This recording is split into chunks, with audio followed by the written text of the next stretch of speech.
Olá, investidores! Aqui quem fala é João Daronco, analista CNPI da Suno Research, e hoje eu estou trazendo para vocês mais uma análise do Banrisul, como pedido por vários de vocês nos comentários, tá bom?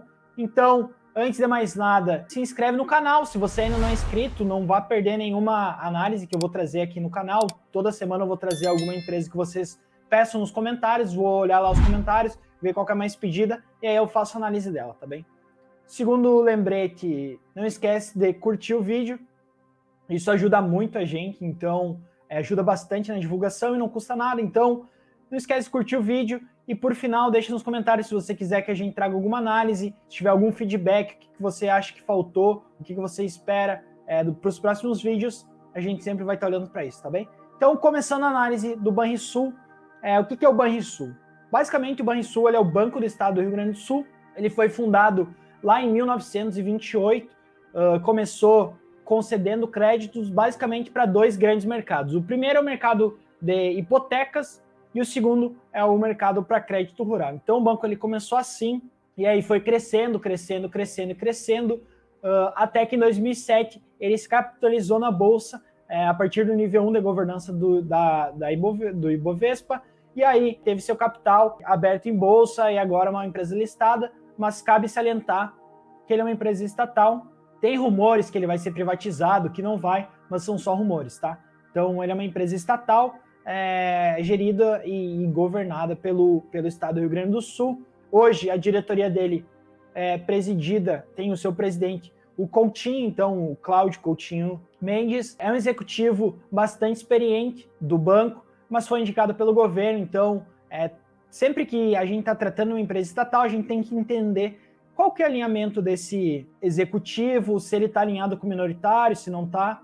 Então, acho que para todas as empresas estatais, esse é um risco relevante de governança, tá? E aí, quando a gente fala de Banrisul, além do banco, porque quando a gente fala de Banrisul, a gente sempre lembra do banco, mas existem outros vários braços da companhia, outras várias empresas controladas pelo Banrisul. Então, quem compra Banrisul leva o pacote como um todo, tá? Então, tem o Banri Cartões, ele é uma adquirente no setor de meio de pagamentos, tem a corretora de valores, tem o Banrisul, ele tem uma corretora de valores, tem consórcios, armazéns gerais, seguridade, então tem vários braços que compõem esse banco, e ele é o principal banco, um dos mais representativos do Rio Grande do Sul. Quando a gente pega o market share dele no Rio Grande do Sul, por exemplo, depósitos a prazo. Qual que é o market share do Banrisul no Rio Grande do Sul de depósito a prazo? Então, 40% dos depósitos a prazo no Rio Grande do Sul são para o Banrisul.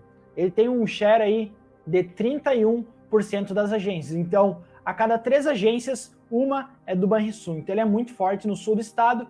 No resto do Brasil, não tanto. Então, quando a gente pega o share Brasil do número de agências, ele tem 2,7%. Tinha no final de 2020, tá? E aí, é uma empresa que ela tem se modernizado e tem focado na eficiência nos últimos anos. Quando a gente pega o número de empregados, o que esse indicador ele significa, né?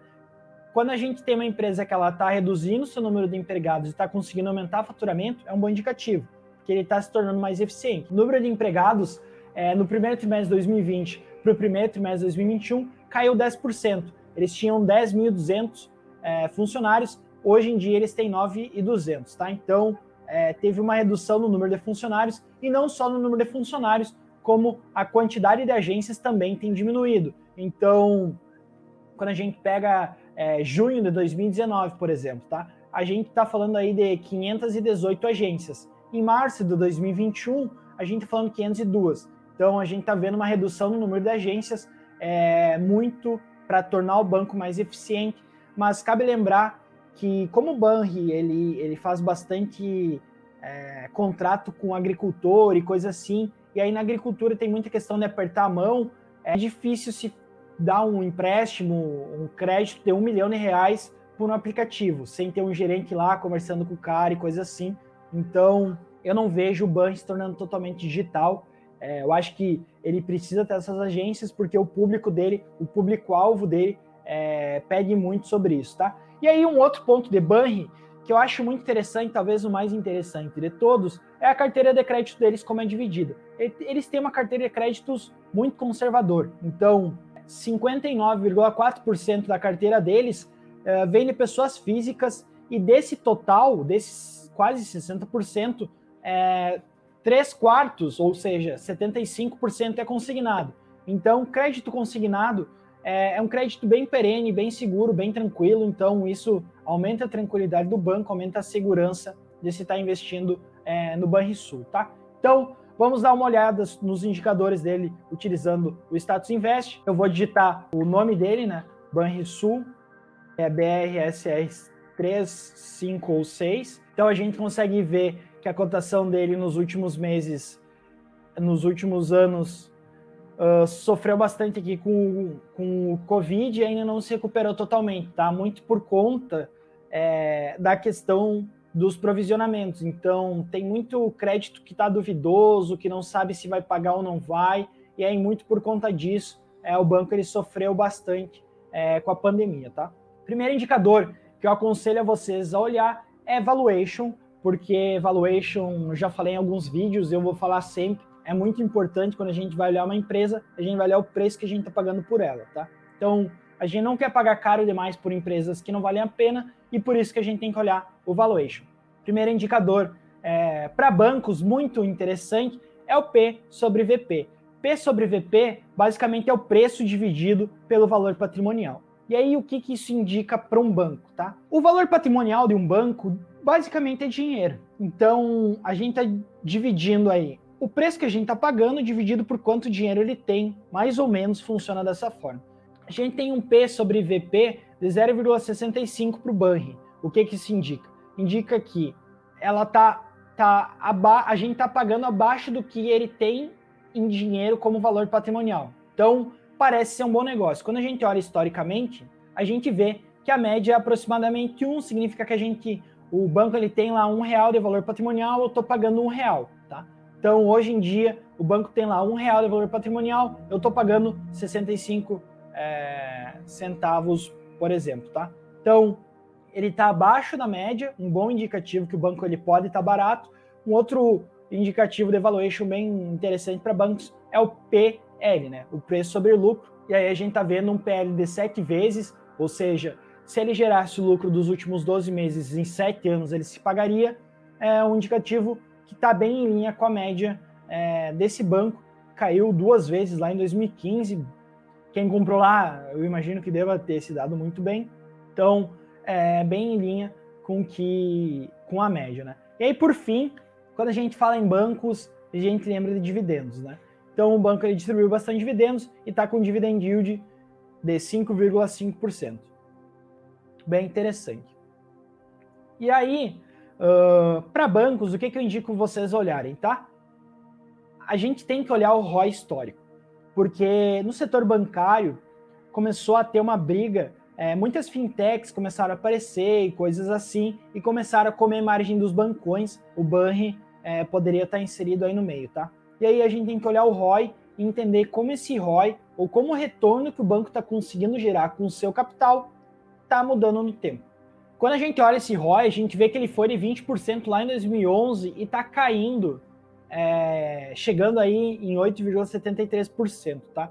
Tem que entender o que desse ROI ele está sendo prejudicado pelas provisões e quanto isso é estrutural. Então, se você é acionista do Banri, você tem que entender isso, entender qual que é um ROI de equilíbrio, quanto que o banco ele consegue gerar de retorno com o seu capital investido, porque é uma métrica essencial para bancos, tá? E aí, outro ponto que eu gosto de olhar bastante é a questão do payout. Porque o payout ele indica quanto do lucro o banco está pagando, tá? Quando a gente olha historicamente, a gente vê que o banco pagou, em média, um payout de 40%, ou seja, 40% dos lucros ele distribui para os seus acionistas. Métrica bem interessante, o resto ele retém para conseguir reinvestir, fazer o capital crescer e trazer mais retornos no futuro para acionista, tá bem? E aí, como eu falei, o principal acionista, o acionista controlador, é o governo do estado do Rio Grande do Sul, tem praticamente todas as ordinárias, então é ele que manda, ele que governa para onde que o banco vai ir, como é que vai funcionar, as diretrizes. Então, acho que esse é o principal risco do banco, além da questão das fintechs. E, por fim, O último ponto aqui que a gente vai dar uma olhadinha na análise é a questão da DRE do Banri. A DRE, ele vinha crescendo bastante até 2015, 2016, começou a crise, ele sofreu bastante e vem sofrendo nos últimos anos, muito por conta da retração econômica do país. Então, quanto maior a atividade econômica, mais o banco ele consegue gerar capital, mais pessoas pedem empréstimo para ele para empreender. E aí, nos últimos anos, ele sofreu um pouco. Ele está tentando inovar, está tentando aumentar a linha de crédito agrícola dele. O Rio Grande do Sul, o PIB agrícola, 45% do PIB do Rio Grande do Sul vem do agro, tá? Então o agro é muito forte no estado. Ele está tentando aumentar a sua penetração no agro, no imobiliário também. Então, esse daí seria um geral do banco. E aí, mais uma vez, se você não é inscrito no canal, se inscreva. Eu vou estar trazendo análise semanalmente. Deixa o like e deixa um comentário no vídeo qual que é a análise que você quer que eu faça, qual empresa que você quer que eu traga para vocês, tá bem? Forte abraço a todos e até a próxima.